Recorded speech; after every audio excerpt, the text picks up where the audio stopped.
Boa noite, né? Eu sou a professora Jusces Moraes. Eu agradeço o convite da turma para que eu possa falar um pouquinho sobre a ACP.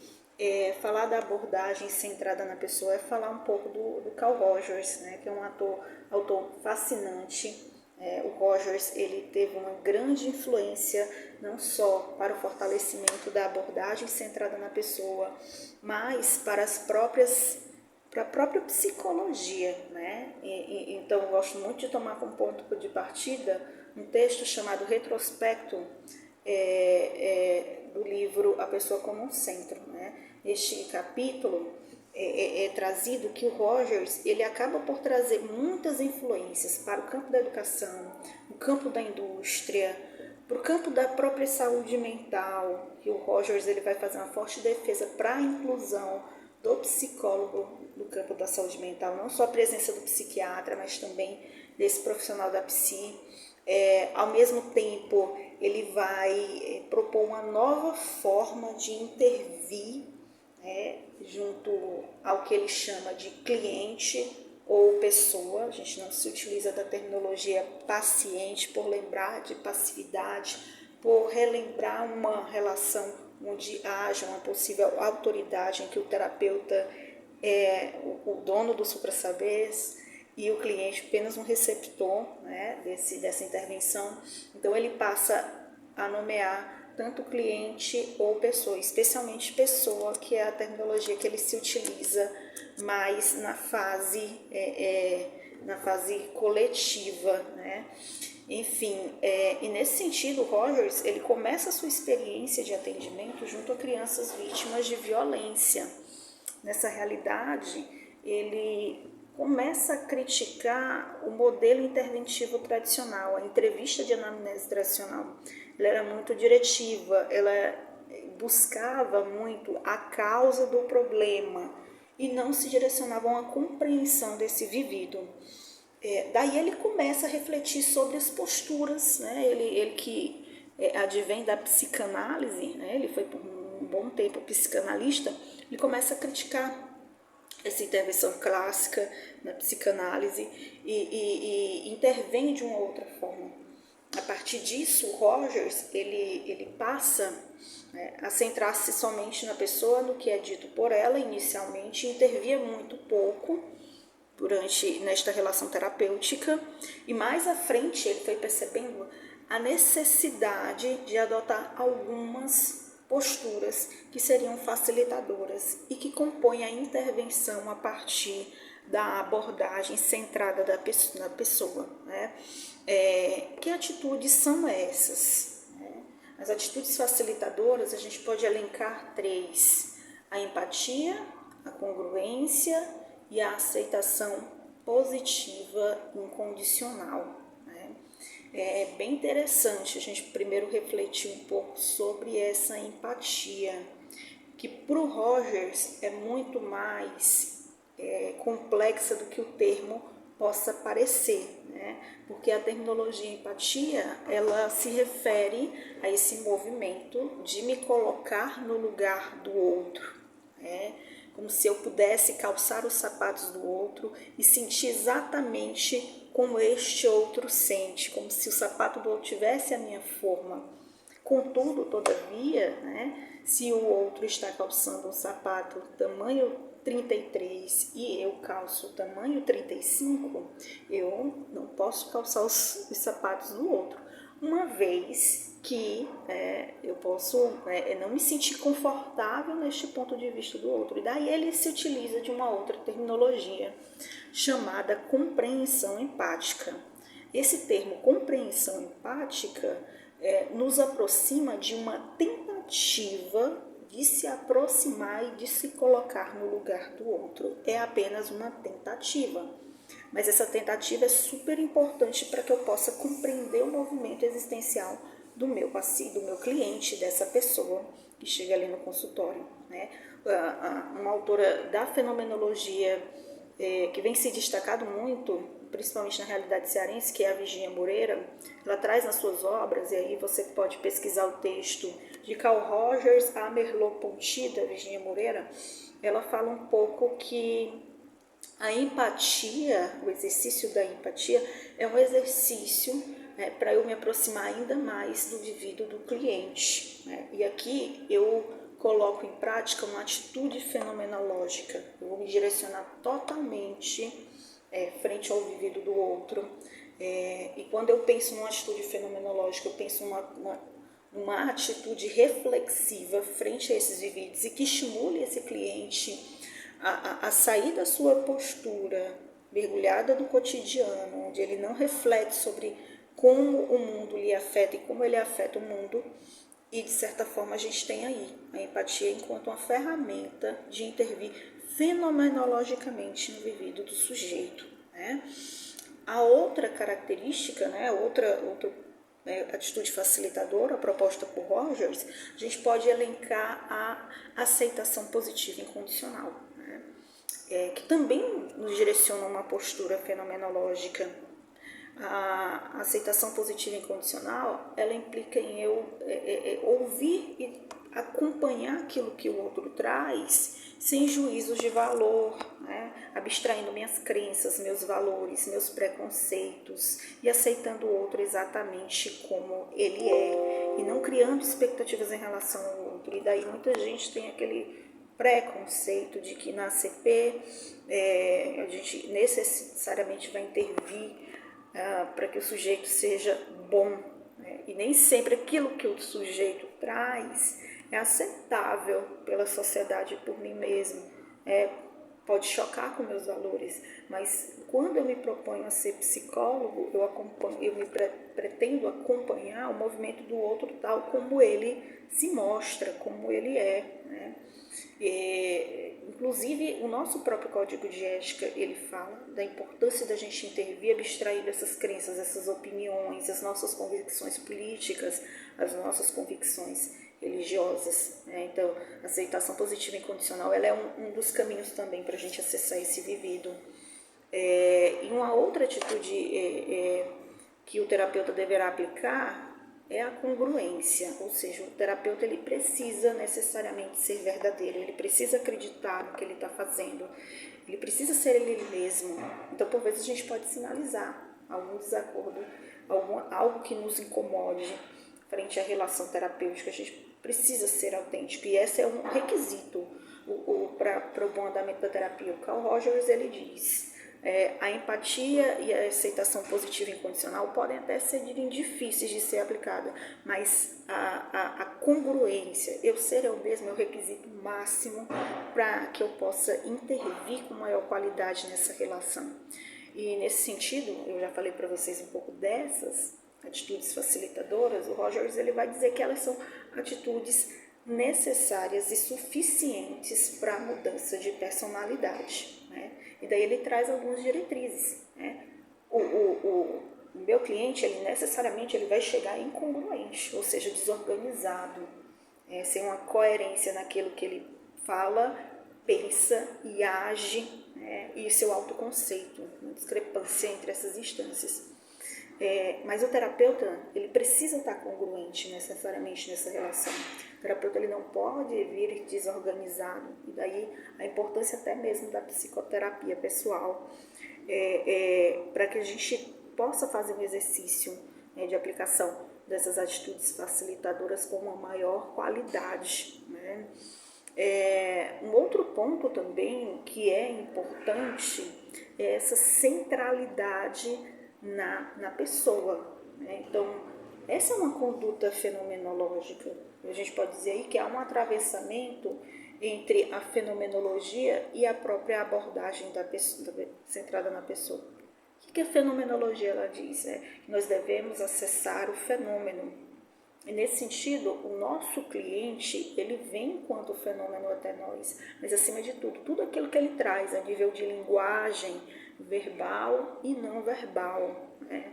E nesse sentido, o terapeuta ele vai precisar exercitar esse olhar fenomenológico reflexivo. E o outro grande desafio, devolver para ele esse vivido que o cliente traz a partir de um espelhamento, né? Eu vou espelhar essa vivência do cliente para que ele possa acessar, né, tudo aquilo que ele tem resistência a entrar em contato, as suas dores, suas dificuldades, seu sofrimento, elementos da sua personalidade com a qual ele não concorda. Então, nesse sentido, a gente vai espelhar a vivência do cliente. Então, isso é uma postura não diretiva.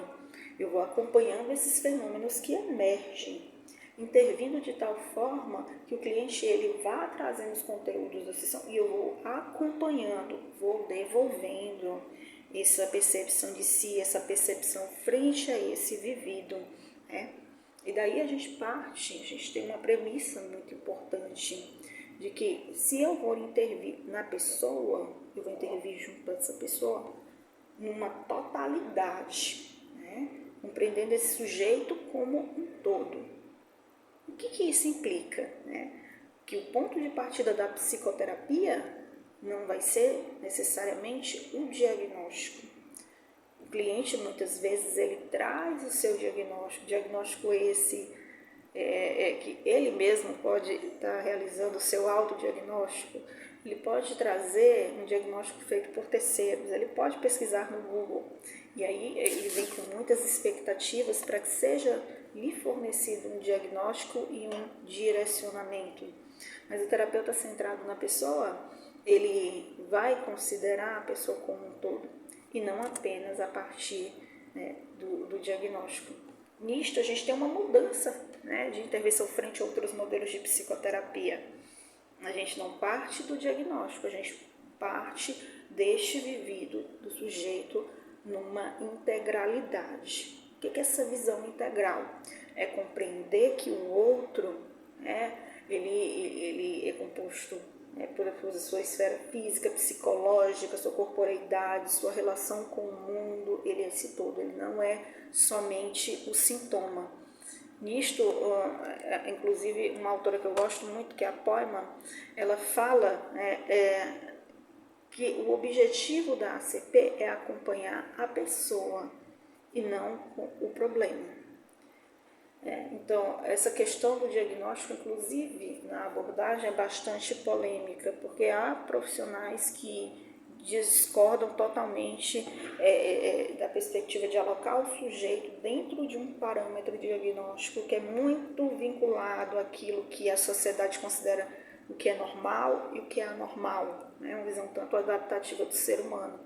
E já outros profissionais que fazem esse exercício de acompanhar o vivido de outro e trabalham na perspectiva de elaboração de um diagnóstico que a gente chama de diagnóstico processual, ou seja, a gente vai acompanhando fenomenologicamente tudo aquilo que o sujeito traz enquanto fenômeno, né? Ou seja, essa linguagem, tanto verbal quanto não verbal, os significados que ele atribui a esse vivido, os sentidos, a gente vai para além do fato, a gente trabalha a esfera do sentido. Qual o sentido deste fato? Qual o sentido desse vivido do cliente? Né? Então, a gente se direciona muito mais para esse vivido como um todo do que entender esse ser humano enquanto um sujeito fragmentado, segmentado, que é uma visão centrada no problema. Né?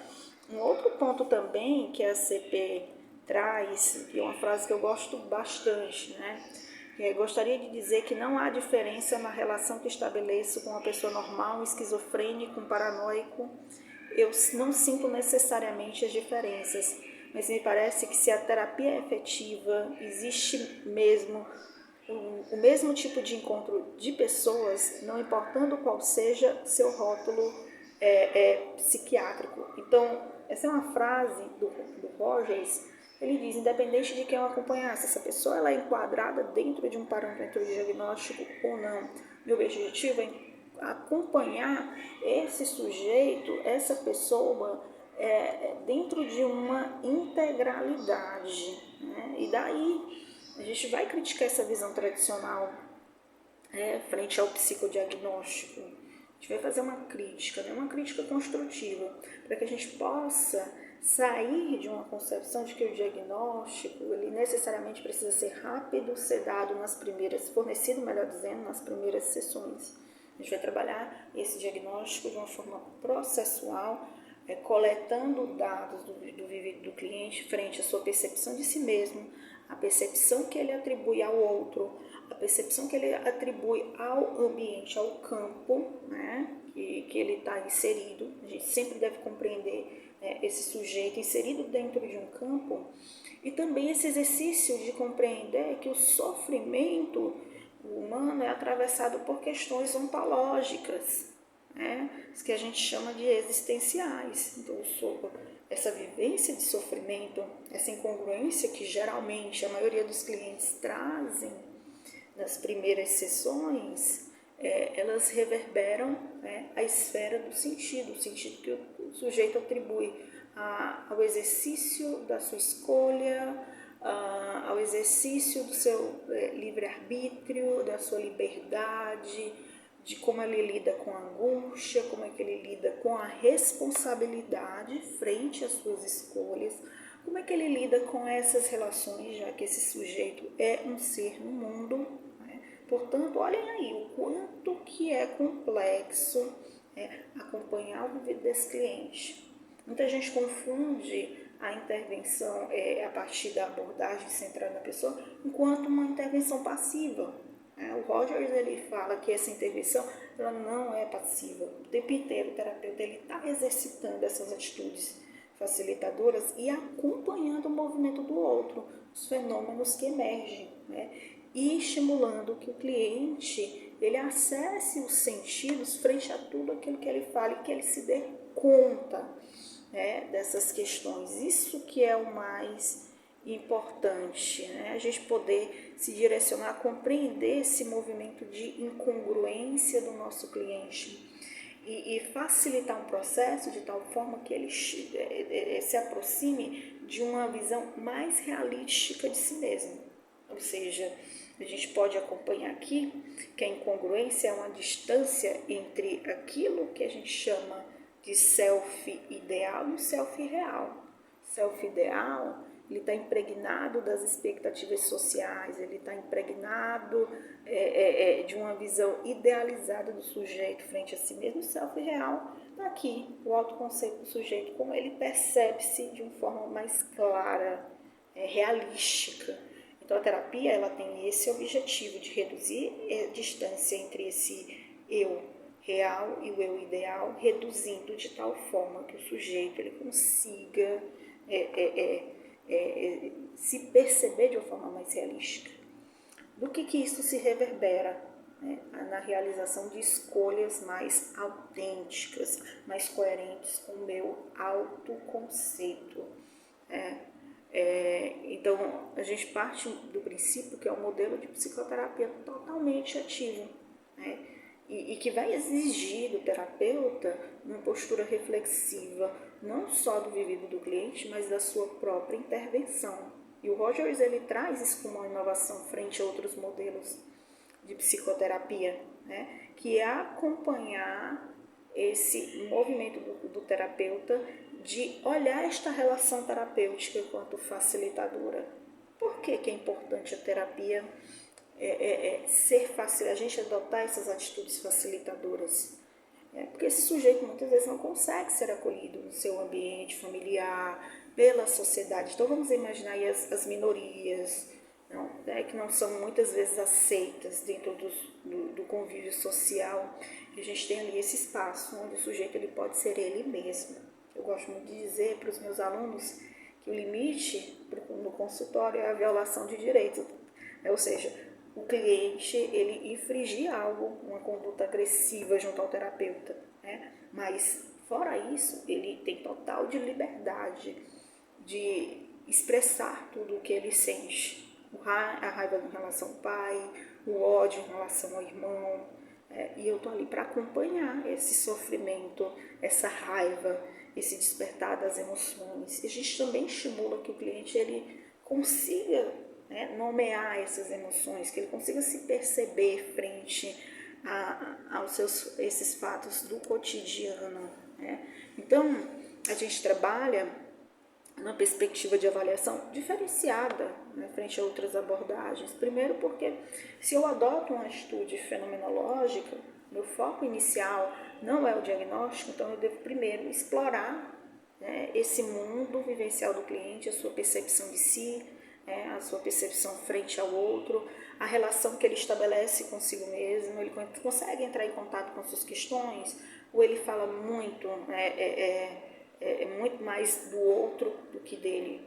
O outro tem muito mais importância para ele na tomada de decisão do que ele mesmo, né, a consideração frente às suas próprias questões.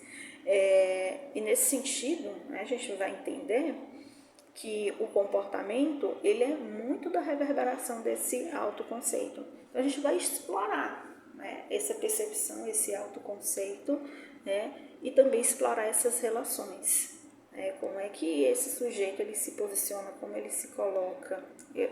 Essa esfera das relações é muito importante. Então eu não vou focar nas categorias nosológicas tradicionais do DSM, mas eu gosto muito de enfatizar que é importante a gente conhecer esses manuais diagnósticos, justamente para poder acompanhar, né, esse viver do cliente e, enfim, poder fazer uma associação mais realística com aquilo que o manual traz para, no final, trazermos um diagnóstico. A gente tem que ter uma visão muito crítica, né, porque a gente vive numa sociedade que é uma fábrica de psicopatologia e que tem essa necessidade de dar nomes a tudo aquilo que o sujeito sente. Justamente por quê? Porque na nossa sociedade a gente evita entrar em contato com as nossas questões, né? A gente evita entrar em contato com o sofrimento. Então a tendência é, eu vou categorizar o sujeito em algo, medicá-lo para que ele possa voltar e realizar suas tarefas sociais, porque o que tem valor na sociedade capitalista é o sujeito produtivo, é o sujeito que produz, que atende a expectativa da sociedade, que tem um determinado perfil, inclusive. E nesse sentido, já se aproximando dessa postura fenomenológica, é muito importante entender que o Rogers, como ele explora esse vivido, ele tenta espelhar essa vivência do cliente para devolver para o cliente essa vivência. Ele vai trabalhar com uma modalidade de intervenção onde ele aplica as atitudes facilitadoras, mas ele também devolve para o cliente essa percepção que o cliente tem de si a partir de algumas modalidades de resposta que a gente chama de respostas reflexo, né? Então, a gente vai evitar, para que eu possa ter uma conduta diretiva, eu vou evitar realizar alguns tipos de intervenção muito focado nos porquês, nas causas, daquilo que está gerando essa angústia, esse desconforto no cliente. A gente vai trabalhar muito mais na esfera, não da causa, mas da compreensão, daquilo que o sujeito ele traz. Então, nesse sentido, a gente pode adotar algumas respostas, reflexo, com o objetivo de fortalecer essa relação terapêutica e favorecer que o cliente ele entre em contato com as suas questões. Então, vamos evitar qualquer tipo de interpretação desse vivido. E muito disso parte porque a interpretação ela está impregnada por questões pessoais do terapeuta. A gente vai evitar, ou seja, devolver, interpretar isso, como acontece em algumas outras abordagens. A gente vai estar muito mais focada em refletir o conteúdo que o cliente traz, e para isso eu posso adotar uma modalidade de resposta que a gente chama de reflexo simples, onde eu literalmente acompanho aquilo que o cliente traz e devolvo para ele, destaco elementos, trechos da fala que mais reverberam, que mais chegam enquanto fenômenos, que mais chamam a atenção. Então, por exemplo, o cliente ele fala que chegou à terapia e não sabe muito bem porque ele está ali, e ainda relata que se sente confuso por tomar essa decisão de ir à terapia. A gente pode devolver a partir do reflexo simples. A gente devolve se utilizando de um trecho da fala do cliente. Então, por exemplo, você está confuso? Me fala mais sobre isso. A gente vai destacando, principalmente as emoções, principalmente tudo aquilo que pode ser uma tentativa do cliente acessar essa esfera do sentido. Um outro tipo de reflexo que a gente se utiliza é o reflexo dos sentimentos. É literalmente evidenciar os sentimentos por trás daquilo que o cliente traz. E é uma tentativa também da gente poder elucidar e compreender melhor, né, aquilo que o cliente está vivenciando. Então, o cliente ele traz todo um conteúdo, né, referente ao seu cotidiano, por exemplo.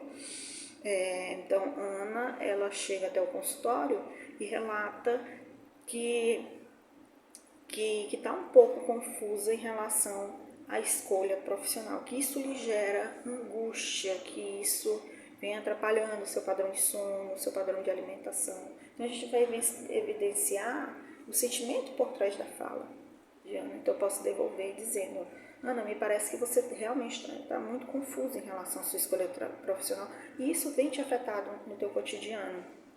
Faz sentido para você? É isso mesmo? E você convida para o cliente explorar mais aquilo que ele está trazendo. E uma outra resposta reflexa é a elucidação, onde efetivamente o terapeuta, após acompanhar o cliente, após estabelecer um vínculo, ele vai devolver algum sentido que o cliente ainda não consegue acessar. Então, ele, a partir da sessão 1, ele percebeu algo do cliente, na 2 ele percebeu outro, e na 3 ele percebeu algo relacionado à sessão 1 e 2. Ele vai devolver. Isso não é interpretação, é tomar como ponto de partida o próprio vivido do cliente, né? Então, nesse sentido, vocês podem acompanhar que a intervenção ela é muito ativa. O tempo inteiro a gente, claro que existem as pausas, existe o silêncio e tem todo um significado. Então tudo isso emerge, a gente vai devolver. Inclusive a gente pode trazer até questões da relação terapêutica, né? Um outro ponto também que é importante pontuar aqui, trazer, é que na ACP a gente não se utiliza tanto de técnicas estruturadas como em outras abordagens. A gente trabalha muito mais essas atitudes facilitadoras e esse espelhamento do vivido, né? Entendendo que alguns conteúdos que o cliente traz são figuras, lhe mobilizam mais e que é necessário acessar o fundo, ou seja, tudo aquilo que está por trás dessa fala, ou seja, um cenário. É como se a gente fosse visualizar um cenário, né, que o cliente cria para trazer as suas questões. Então, a gente precisa lançar esse olhar holístico para aquilo que o sujeito traz, estimular essa expressão, muito importante. Também facilitar ao máximo que o cliente fale da sua vivência. Isso a gente chama de descrição fenomenológica, que com certeza vocês já tiveram esse conteúdo na fenomenologia. Então a gente vai tentar entender ao máximo para fazer essas devolutivas, né? E para isso é importante a gente se perceber nesse movimento de acompanhar o cliente, até para que as nossas questões não se misturem com as questões do outro. E no geral, a psicoterapia, né, centrada na pessoa, ou a abordagem centrada na pessoa, ela é uma abordagem que vai exigir alguns conhecimentos e um aprofundamento em fenomenologia, no existencialismo. Ela bebe muito da fonte dessa teoria de base do humanismo, né? Uma vez que a partir da visão humanista a gente vai entender que esse sujeito ele tem a sua potência, tem sua capacidade de atualização constante, e só dele estar na psicoterapia e acessando essas questões, né, suas questões, a sua percepção de si, se aproximando de uma visão mais realística de si mesmo, a gente vai ter esse movimento aí, se aproximar ao máximo do vivido do outro, uma mudança e uma atualização. Isso vai reverberar atualização não só no cliente, mas também no terapeuta, porque a relação terapêutica é uma relação intersubjetiva, onde ambos são afetados. Por isso que na supervisão, em abordagem centrada na pessoa, nós trabalhamos com o que chamamos de versão de sentido, né? Onde o estagiário ele traz as suas questões também, né, para que ele, né, possa ser orientado nessa condução terapêutica. Então, a gente trabalha tanto o cliente, mas a gente trabalha nós mesmos enquanto nossa ferramenta de trabalho, né? E, por fim, né, é importante confiar no cliente, né? Às vezes o cliente ele chega totalmente despotencializado, ou ele possui um transtorno, né? Vivencia um transtorno. É importante a gente entender que a partir de uma visão humanista, a gente vai confiar no cliente, confiar no movimento dele e não subestimar o cliente, pois ele pode desenvolver recursos para lidar com as suas questões pessoais, né? Então, quem quiser, né, eu trouxe um pouquinho dessa explanação aqui em 30 minutinhos, mas quem quiser se aprofundar, tirar alguma dúvida, né, qualquer dificuldade frente à minha fala, pode acessar o meu e-mail, jusmorais@gmail.com, ou acessar o meu Instagram, Jussis tá? Um forte abraço e eu me coloco à disposição da turma para acompanhá-los, né, para trazer uma fala maior em outro momento e tirar qualquer dúvida. Forte abraço e obrigada pelo convite, professora.